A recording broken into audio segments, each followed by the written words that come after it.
I've decided to start a new life without you. The words hung in the air of the upscale restaurant where we'd gathered to celebrate my daughter's college graduation. Andrew, my husband of 28 years, stood with his champagne glass still raised, his announcement displacing the toast he was supposed to be making to Sophie's achievements. The clinking of silverware ceased. Conversations halted mid-sentence. 50 pairs of eyes darted between Andrew and me, waiting for my reaction. For the tears, the shouting, the dramatic exit everyone expected. Instead, I smiled. Congratulations on your honesty. My name is Claire Caldwell. I am 54 years old, and until this moment, I had been playing the role of the devoted wife and mother perfectly. I put my own career aspirations on hold to support Andrew through 3 business ventures, 2 career changes, and countless finding himself phases. I raised our brilliant daughter Sophie, who sat beside me. Now her graduation cap still perched on her head, her expression frozen in horror. From the corner of my eye, I could see Rachel Wells, Andrew's much younger girlfriend, shifting uncomfortably at the back table, where she sat with people I had considered friends for decades. The same friends who apparently knew about the affair but never thought to tell me. The same Rachel who had attended our Christmas parties, who had once called me for advice about her career. With practiced calm, I reached into my handbag and pulled out a sealed cream-colored envelope. I placed it gently beside Andrew's plate. "What's this?" he asked, his triumphant expression faltering. "Something for you to read later," I replied, keeping my voice steady. I turned to Sophie, whose face had gone pale. I kissed her cheek. "I am so proud of you, sweetheart. This day is still about your accomplishment." Then I smoothed my dress, and addressed our stunned guests. "Please enjoy your meal. I wish you all a lovely afternoon." With that, I walked out of the restaurant, my head held high, feeling 50 pairs of eyes following me. The heavy door swung shut behind me, cutting off the beginning of anxious murmurs. Outside, the Augusta summer heat hit me like a wall, but I welcomed it. For the first time in years, I could breathe freely. Behind me, I heard the restaurant door open and slam shut, followed by Andrew's voice, no longer confident, but high-pitched and frantic. "Claire, what the hell is this? What have you done?" I kept walking, allowing myself a small smile. The envelope I'd handed him contained the beginning of my revenge, one I'd been meticulously planning for months. I had always been the practical one in our marriage. While Andrew dreamed big and took risks, I maintained the stability our family needed. I was the one who saved for Sophie's education when Andrew invested unwisely in his friend's restaurant venture.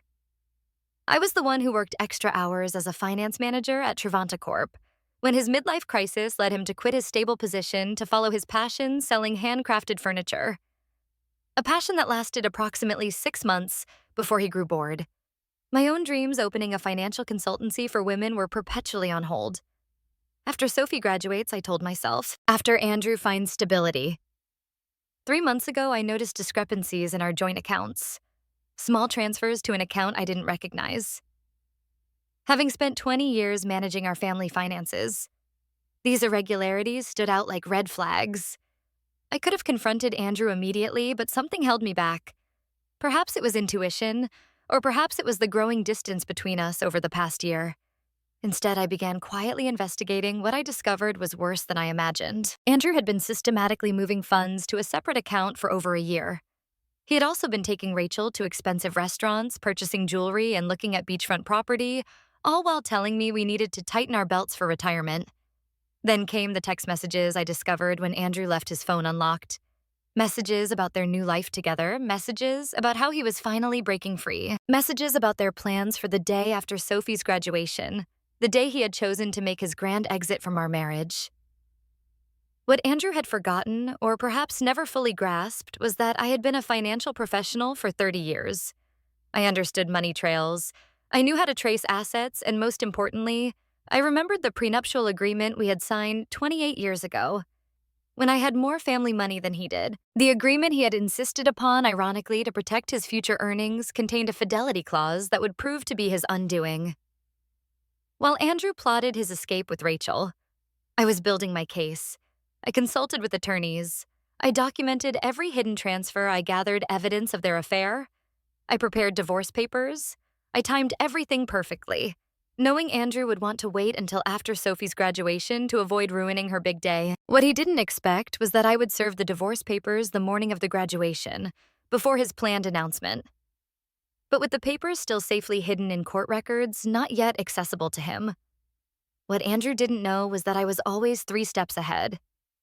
I didn't return to the restaurant. Instead, I drove to our home, a spacious colonial in Augusta's historic district that we had purchased 15 years ago. The house that Andrew had already promised to Rachel, according to text messages that he didn't realize I had seen. I parked in the driveway and calmly entered what had been our shared space for over a decade. Everything looked the same. The family photos on the walls, the antique grandfather clock that had been my father's, the worn leather couch where Andrew and I had once dreamed of our future together.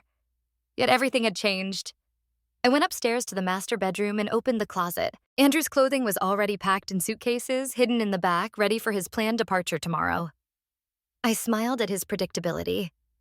He had always been meticulous about clothing, but careless about the important things.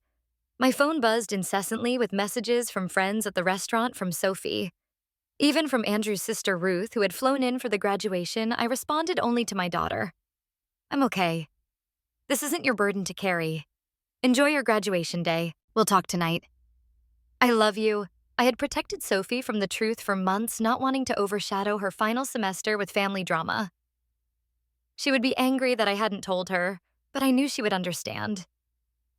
Eventually, Sophie had inherited my practicality along with her father's charisma, a powerful combination that had helped her graduate with honors. 3 hours later, I heard Andrew's car in the driveway. The front door slammed open. "Claire!" He shouted, his voice echoing through the house. "Where are you?" I was sitting in the living room, calmly reviewing documents on my laptop. I closed it as he stormed in, his face flushed with anger, the envelope clutched in his hand. "What is the meaning of this?"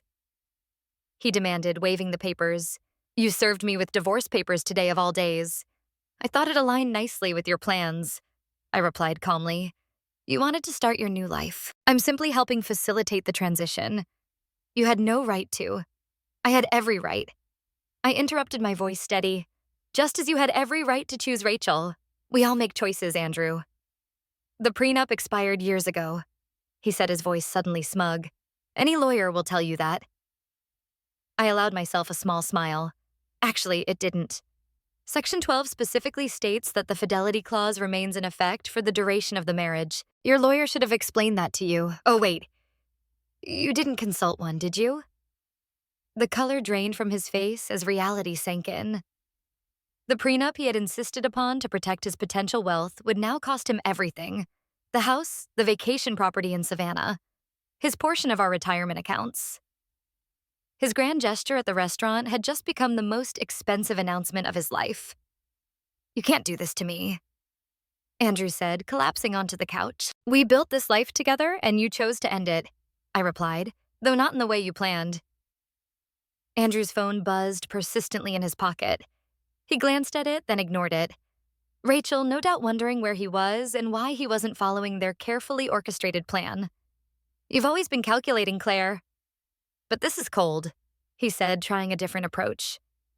"What about our history? 28 years together means nothing." I studied him. This man I had loved for nearly 3 decades, the man who had held my hand through 2 miscarriages before we had Sophie, the man who had once surprised me with a weekend trip to Charleston for our 10th anniversary. When had he changed? Or had he always been this person and I had been too devoted to notice? Our history meant everything to me, I answered truthfully.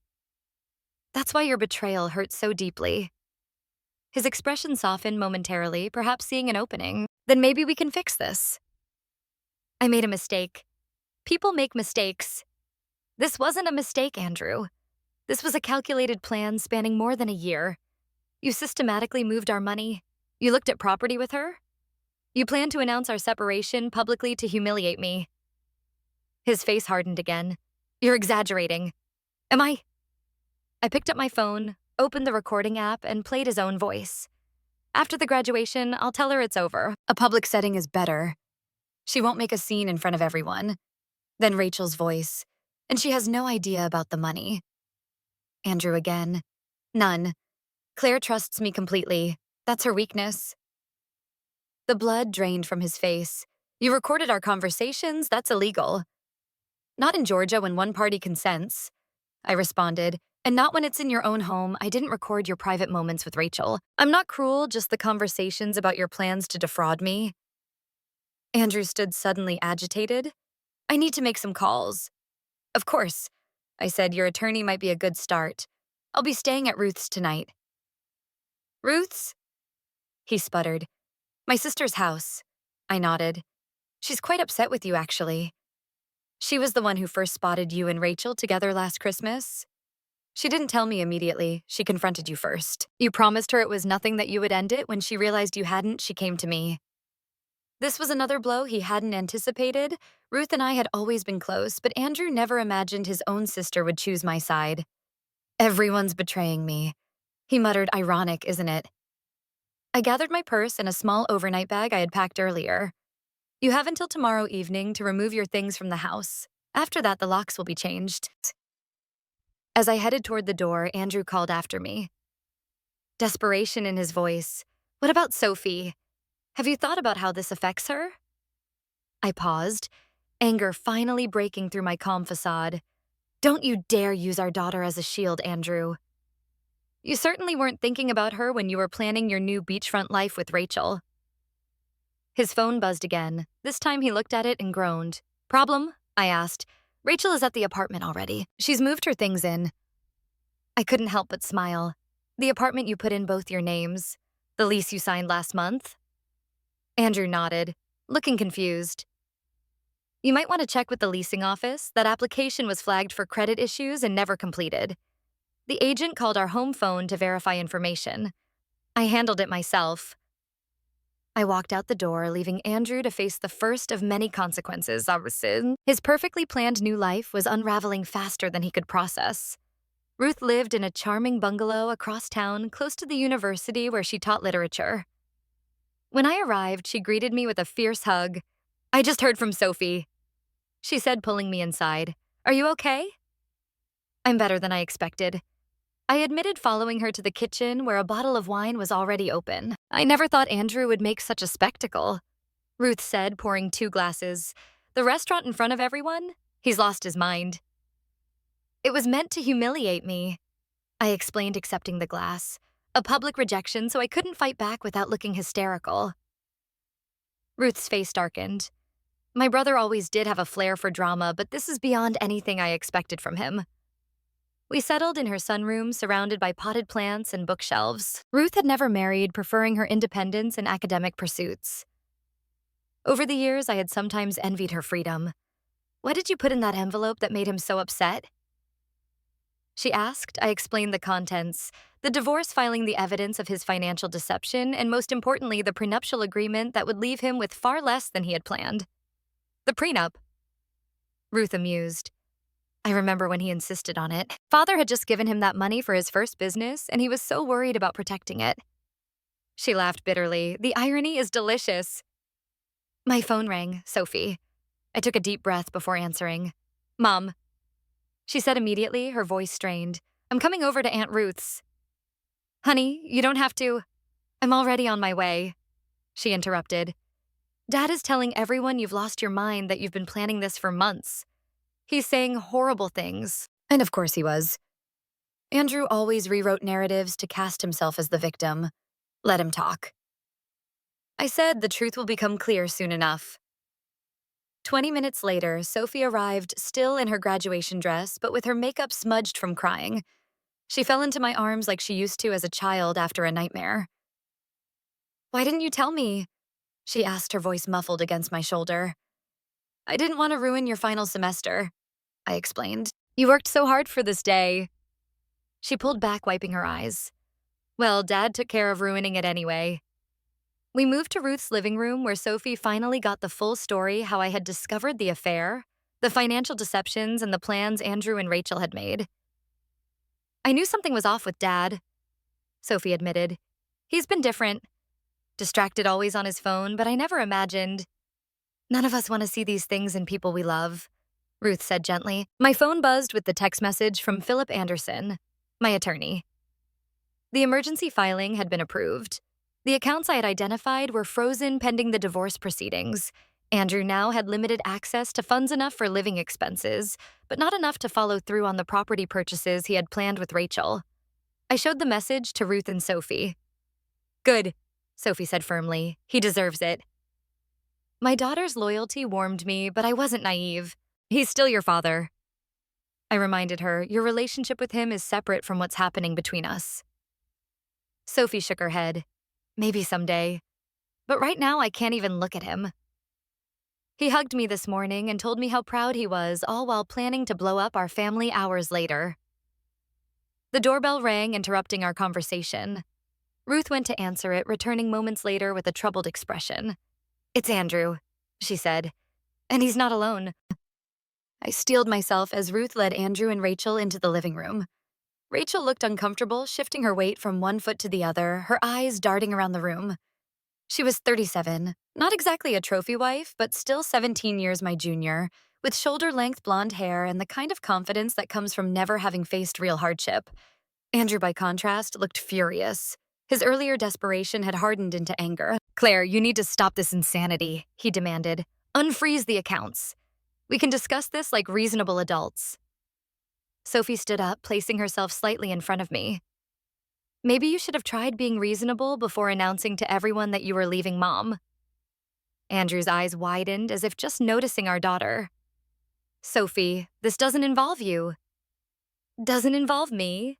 she echoed incredulously. "You blew up our family on my graduation day, and it doesn't involve me?" Rachel touched Andrew's arm. "Andrew, maybe we should go." He shook her off. "No, I'm not leaving until Claire agrees to be rational about this." Ruth folded her arms. "My sister-in-law seems to be the only rational person in this scenario." "You're the one who created this mess, Andrew." I remained seated, watching the drama unfold. For years, I had been the peacemaker, the one who smoothed over conflicts and kept everyone happy. That role was exhausting, and I had finally set it down. "The accounts will remain frozen until the preliminary hearing," I said calmly. "That's in 3 days. The judge will determine appropriate asset division at that time." "3 days," Andrew sputtered. "What am I supposed to do for 3 days?" "You have your personal account," I reminded him, "the one you've been funneling money into for the past year." "That should be sufficient." Rachel's head whipped toward Andrew.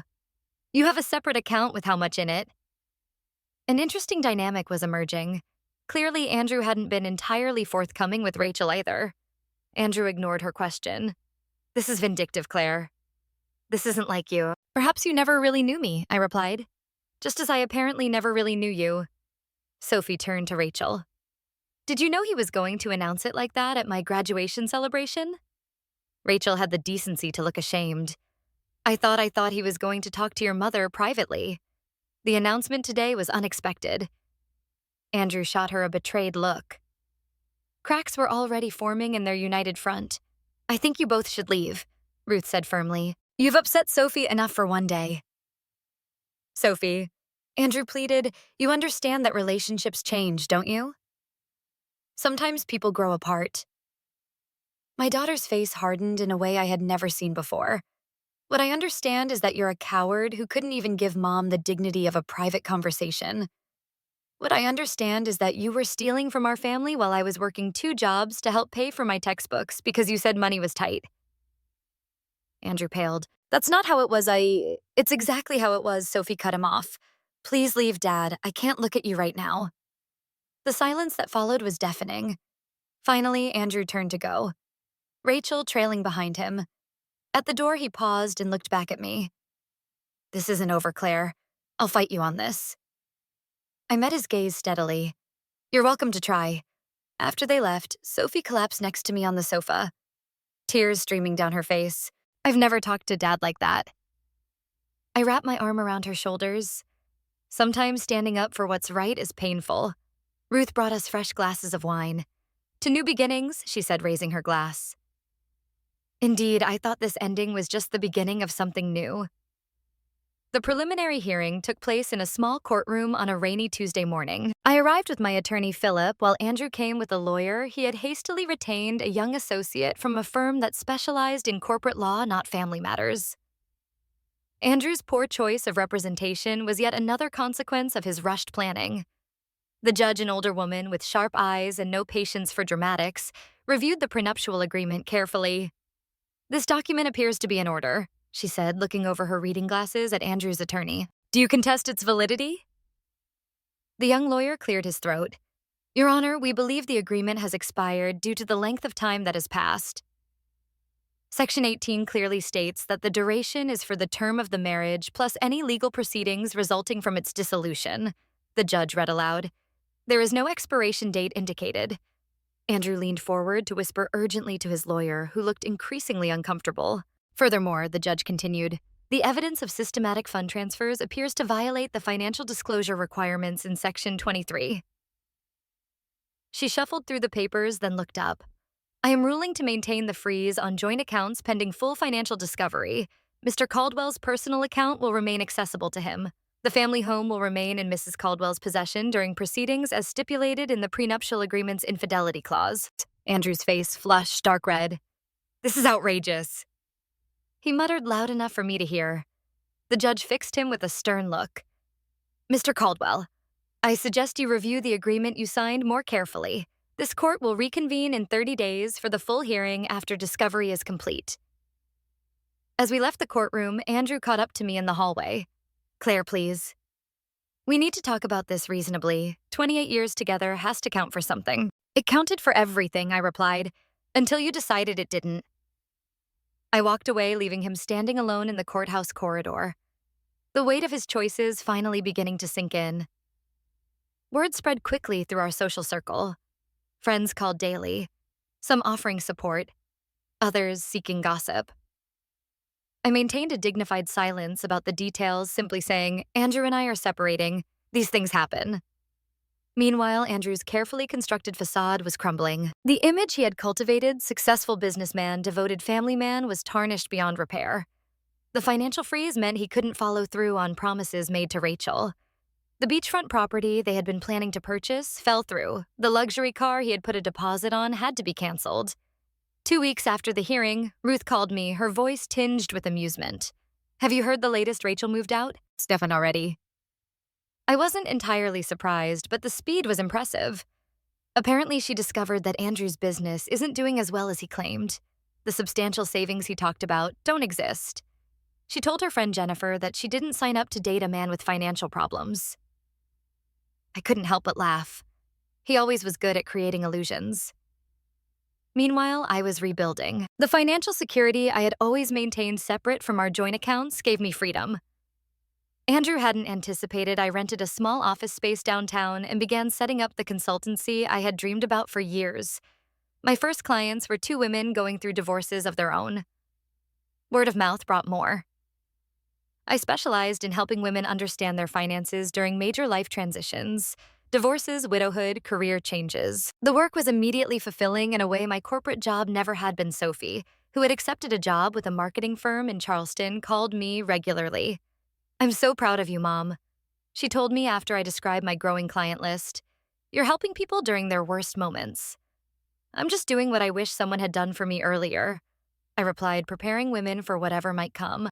Being needed for my expertise rather than my caregiving was a novel and empowering experience. Word count 300, the final divorce hearing fell on what would have been our 29th anniversary, a fitting end to a chapter of my life that had lasted nearly 3 decades. Andrew arrived looking haggard. I later learned that his business was struggling without my financial support and guidance. Rachel was long gone already, dating a real estate developer from Savannah. Most of our mutual friends had distanced themselves from him after learning the full story of his deception. The judge upheld the prenuptial agreement in its entirety. Andrew left with his personal possessions, his struggling business, and the money in his private account, which after paying his attorney was barely enough to secure a small apartment. I retained our home, my retirement accounts, and 70% of our joint investments, exactly as the prenuptial agreement stipulated in cases of infidelity. The justice was poetic. The very document Andrew had insisted upon to protect himself had become his downfall. As we left the courtroom, Andrew approached me one last time. "I made a terrible mistake," he said quietly. "Is there any chance we could—" "No." I interrupted, gentle but firm. "That door is closed." "I understand, sir," he replied, and for once I believed he did. "I hope you find happiness, Claire. You deserve it." It was perhaps the first honest thing he had said to me in years. 6 months later, my consultancy. Caldwell Financial Transitions was thriving. I had moved from the small office to a larger space and hired 2 associates. I specialized in helping women secure their financial futures, particularly through major life changes Sophie visited, often proud of what I had built. You know what's ironic? She said during one visit. If Dad had just been honest from the beginning, he might have kept half of everything. Sometimes people can't see beyond what they want in the moment, I replied. The woman who had once defined herself as Andrew's wife and Sophie's mother had discovered a new identity: mentor, business owner, and advocate. The envelope I had handed Andrew at the restaurant hadn't just been my escape plan. It had been the key to a door I never knew existed. Behind it, I found not just revenge, but reinvention. In securing my financial future, I had also reclaimed something far more valuable: myself.